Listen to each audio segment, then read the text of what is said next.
శ్రీ గురుభ్యో నమ. శ్రీ మహాగణాధిపతి నమ. సరస్వతి నమరి. ఓం శ్రీమాత్రే నమ. ప్రేక్షకులందరికీ నమస్కారాలు. రాబోయేటువంటి ఈ యొక్క మార్గశిర మాసంలో డిసెంబర్ మాసం, ఈ మాస ఫలితాలు మనం చూసుకున్నట్లయితే ప్రతి మాసంలో కూడా మనకు ద్వాదశ రాసుల వారి యొక్క పరిస్థితిని చూసుకొని వాటి తగ్గట్టుగా మనము ప్రతినిత్యం కూడా దేవతారాధన చేస్తూ ఆ యొక్క నవగ్రహ అనుగ్రహం కలిగి ముందుకు వెళ్తుంటాము. అట్లానే ఈ యొక్క మార్గశిర మాసంలో మనం తీసుకోవాల్సినటువంటి జాగ్రత్తలు, దానికి పరిష్కార మార్గాలు చూసుకున్నట్లయితే ముఖ్యంగా ద్వాదశ రాశుల్లో ఈ యొక్క మేషరాశి యొక్క పరిస్థితి చూసినట్టయితే అశ్విని నక్షత్రం 4 పాదాలు, భరణి నక్షత్రం 4 పాదాలు, అట్లే కృత్తికా నక్షత్రం 1వ పాదము ఈ యొక్క మేషరాశి సంబంధించింది. ఈ మేషరాశి అశ్విన్యాది నక్షత్రాలు చూసుకున్నట్లయితే మేషరాశి వారి యొక్క గ్రహస్థితి చూస్తే వక్రగమంలో ఉన్నట్టు గురువు జన్మస్థాన సంచారము, అట్లానే ఈ యొక్క ద్వితీయ స్థానంలో మేషరాశి నుంచి గురువు సంచారం చేస్తున్నారని చెప్తున్నారు. కానీ వక్రగమనం అనేది ఉంది కాబట్టి జన్మస్థ గురువు యొక్క స్వరూపాన్ని పెంచుకోవాలని చెప్పి అంటున్నారు జ్యోతిష్ శాస్త్రం. ఎందుకంటే ప్రతి గ్రహాల్లో మనకు కబళికలు ఉంటాయి. కదలికలు బట్టి వక్రగమనం అని, అస్తంగత్వం అని, నీచమని, ఉచ్చమని, మూలత్రికోణమని, ఇలా అనేక రకాలైనటువంటి స్వరూపాలు గ్రహాలకు ఉంటాయి. దృగ్బలం అంటే ఈ బలాలన్నీ కూడా మనం చూసినప్పుడు మేషరాశికి వక్రగమనం ఉన్నటువంటి గురువు కాబట్టి ఈ విధంగా మేషరాశి యొక్క ద్వాదశ రాశి ఫలితాల్లో మేషరాశి ఫలితాలు చూసుకున్నట్లయితే అశ్విని నక్షత్రం 4 పాదాలు, భరణి నక్షత్రం 4 పాదాలు, అట్లనే ఈ యొక్క కృత్తికా నక్షత్రం 1వ పాదం చూసుకున్నట్లయితే మేషరాశికి వక్రగమనంతో గురువు జన్మస్థాన సంచారము, అట్లనే కుజుడు చతుర్థమందు సంచారము, అట్లా వక్రగమనంలో ఉన్నాడు కుజుడు కూడా ఈ యొక్క డిసెంబర్ 7వ తారీఖు నుంచి. అట్లాగే షష్ఠ స్థానంలో కేతువు, రవి వచ్చేసి ధనుస్సు రాశి సంక్రమణము 16వ తారీఖు నుంచి.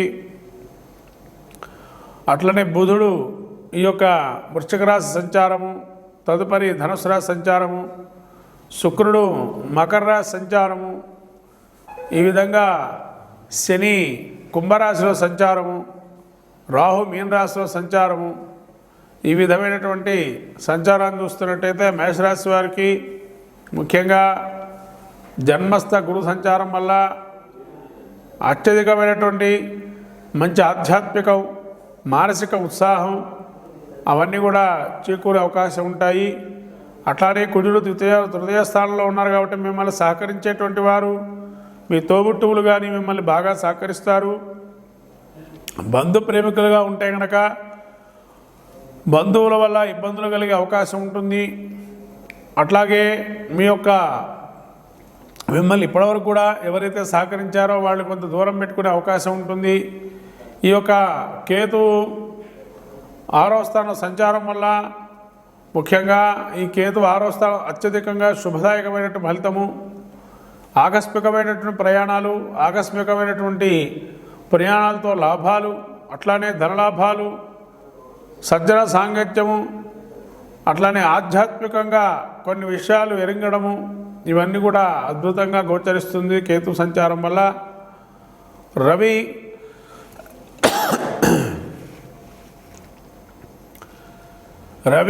ఈ యొక్క 9వ స్థానం, అష్టమ స్థానం నుంచి 9వ స్థానం సంచారం వల్ల ఈ 9వ స్థానం అత్యద్భుతంగా రాణిస్తుంది.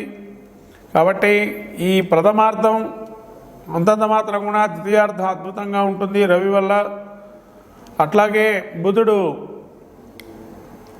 వృశ్చికం నుంచి ధనుస్సు రాశి సంచారం వల్ల ఈ యొక్క బుధుడు కూడా అత్యధికంగా యోగిస్తాడు. ఈ 9లో బుధుడు కొంతవరకు మదిపరుపు కానీ, అజీర్ణం కానీ, లేదా బుద్ధిమాంద్యత కానీ, ఎక్కడైనా మిమ్మల్ని పేరు తెచ్చుకున్న స్వభావంలో ఎక్కడైనా ఉంటే మీ తెలివితేటల వల్ల, అత్యధికమైన తెలివితేటల వల్ల ఇబ్బందులు పడే అవకాశం ఉంటుంది. అట్లాగే మేషరాశి వారికి ఈ యొక్క శని ఏకాదశంలో సంచారం వల్ల భూ విక్రయాలు కానీ పెద్దవాళ్ళతో పరిచయాలు కానీ ఎక్కువగా ఉండే అవకాశం ఉంటుంది. రాజకీయాల్లో ఉండేటువంటి వారికి లబ్ధి చేకూరుతుంది. సినీ ప్రముఖులకి అత్యధికమైనటువంటి పారితోషికంతో కానీ లేదా వాళ్ళు అనుకున్నటువంటి నెరవేరేటువంటి పద్ధతిలో ముందుకు సాగుతారు. అట్లాగే ఈ యొక్క రాహు 12లో ఉండడం వల్ల తరచూ ప్రయాణాలు, నిరాశ నిస్పృహలు లోనవుతుంటారు ఇంకా ఎంతప్పటికీ అని చెప్పి. కాబట్టి ఇవన్నీ కూడా చూసినట్టయితే మేషరాశి వారికి ముఖ్యంగా సహజంగా 4 గ్రహాలు యోగదాయకంగా ఉన్నాయి. మరొక 4 గ్రహాలు విపరీతమైనటువంటి ఇబ్బందులు కలగజేస్తున్నాయి. కాబట్టి మిశ్రమ ఫలితాలుగా గోచరిస్తున్నాయి డిసెంబర్ మాసం మేషరాశి వారికి. కాబట్టి మేషరాశి వారికి చూసినట్టయితే ముఖ్యంగా ఈ యొక్క శుక్రుడు లాభం చేకూరడం లేదు. అట్లానే శుక్రుడితో పాటు బుధుడు కూడా. కాబట్టి లక్ష్మీనారాయణ ధ్యానం చేసుకోవటము, విష్ణు సహస్రనామం పారాయణ చేయటము, ఏదైనా లక్ష్మీనారాయణ స్వామి గుడికి వెళ్ళి స్వామివారి అనుగ్రహాన్ని కూడా పొంది ఆ యొక్క స్తోత్ర మాలికలు చేసుకోవడం వల్ల మంచి ఫలితాలు వస్తాయి. అట్లాగే ప్రతి శుక్రవారం అమ్మవారి కుంకుమార్చన చేసుకోవడం వల్ల, మహాలక్ష్మి ఆరాధన చేయడం వల్ల మంచి చేకూరే పరిస్థితి ఉంటుంది. గురువుల యొక్క అనుగ్రహం పొందడానికి ఏదైనా గురువు యొక్క క్షేత్రాలకు వెళ్ళడం కూడా చాలా విశేషంగా చెప్పబడింది.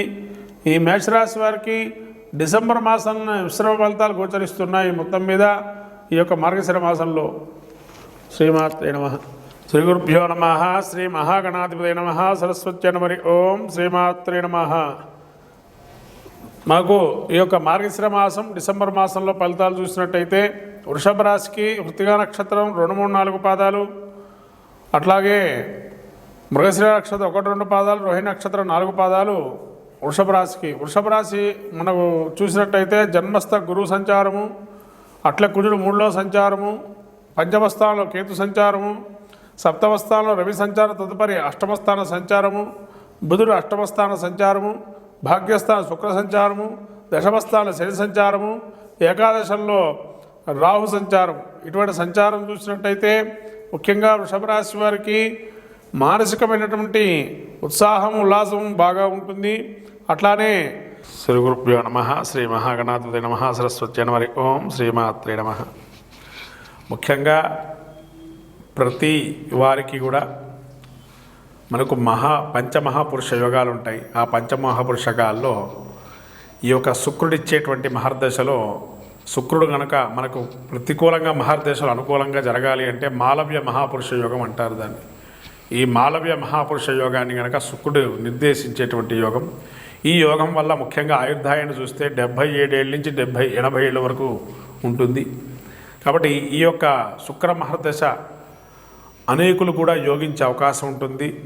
కాబట్టి ముఖ్యంగా ఈ శుక్రదశలో ఎవరికైతే జరుగుతున్నా కూడా ఆ రాబోయే ఈ యొక్క మాసం డిసెంబర్ మాసంలో శుక్రుడు అనుకూలంగా శని శుక్రుడు కలిసి రావటం అనేది మనకు చాలా యోగదాయకం. ఏంటంటే మీకు గ్రహాల్లో ఈ యొక్క శశి పురుష మహాయోగం ఇచ్చేది శనేశ్వరుడు, మాలవ్య మహాపురుషయోగం ఇచ్చేది శుక్రుడు.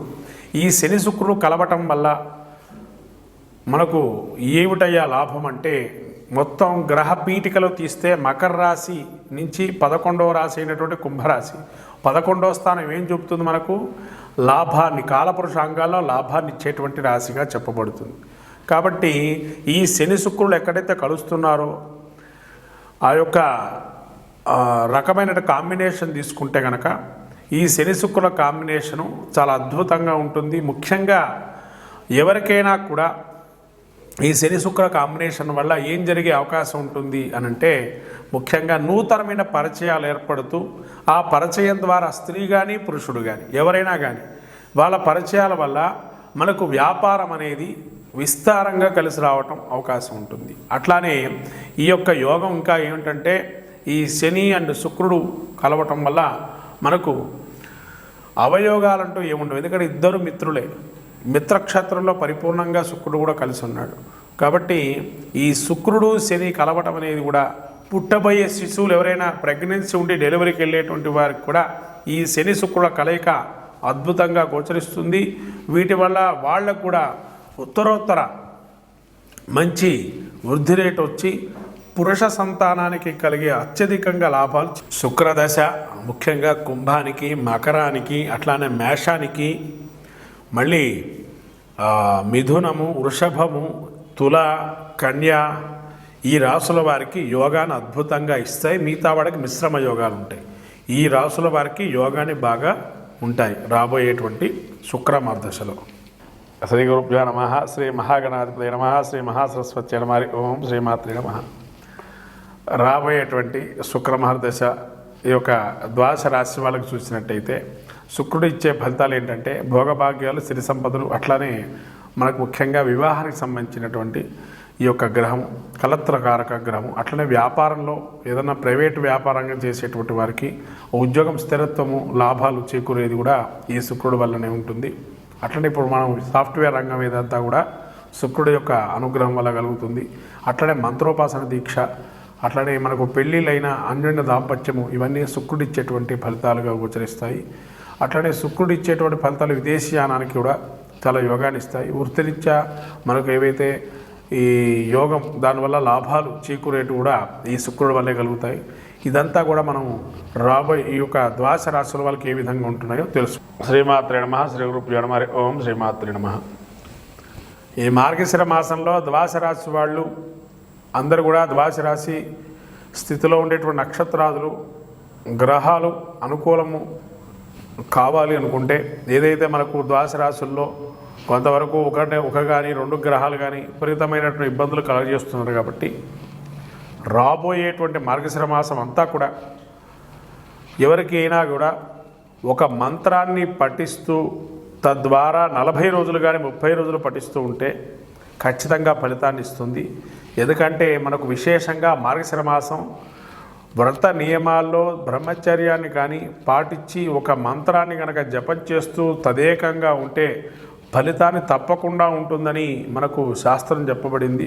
ఇక్కడ మార్గశిర మాసంలో కఠోరంగా ఎవరైతే ఒక నియమబద్ధంగా అనేక దినములు కూడా కొన్ని మంత్రాలను పఠిస్తే కనుక అద్భుతంగా గోచరిస్తుంది. దానిలో కొన్ని దేవతా మంత్రాలు ఏవేంటి అంటే దత్తాత్రేయ స్వామి యొక్క జయంతి ఉంది కాబట్టి దత్తాత్రేయ స్వామి మంత్రాన్ని కానీ, అట్లానే హనుమద్ వ్రతం హనుమంతుడి యొక్క మంత్రం కానీ, ఎవరైనా అయ్యప్ప మాల దీక్ష వేసుకుంటే స్వామివారి యొక్క మంత్రాన్ని కానీ, అట్లానే వెంకటేశ్వర స్వామికి కానీ, విష్ణుమూర్తికి కానీ, లక్ష్మీదేవి కానీ ఈ మంత్రాలు ఒక దీక్షగా ఒక సంఖ్యాక్రమంగా చేసుకొని ద్వాదశ రాశుల వాళ్ళు ఏదైతే ఒక పట్టణంగా తీస్తారో వాళ్ళకి గ్రహాలు ఏవైతే చెప్పబడిందో ఆ గ్రహాలకు సంబంధించి ఆ జపాన్ని కనుక చేస్తే తప్పకంగా కఠోరంగా మార్గశిర మాసంలో ఫలితాలు వస్తాయి.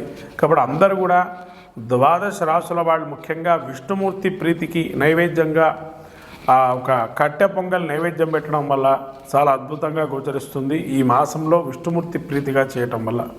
అట్లాగే రాబోయే ఇంకా అనేక మాసాలు ఉన్నాయి మనకి. పంచాయతనంగా పూర్వకంగా ఆరాధన చేస్తే కనుక ఇది విష్ణుమూర్తి యొక్క మాసంగా గోచరిస్తుంది. కాబట్టి విష్ణుమూర్తికి విరివిగా ఆరాధన చేయటం వల్ల మనకు స్థితిని పెరగటము, అట్లానే దీర్ఘకాలికంగా జపం చేయటం వల్ల ఆ సిద్ధిని పొందడం జరుగుతుంది.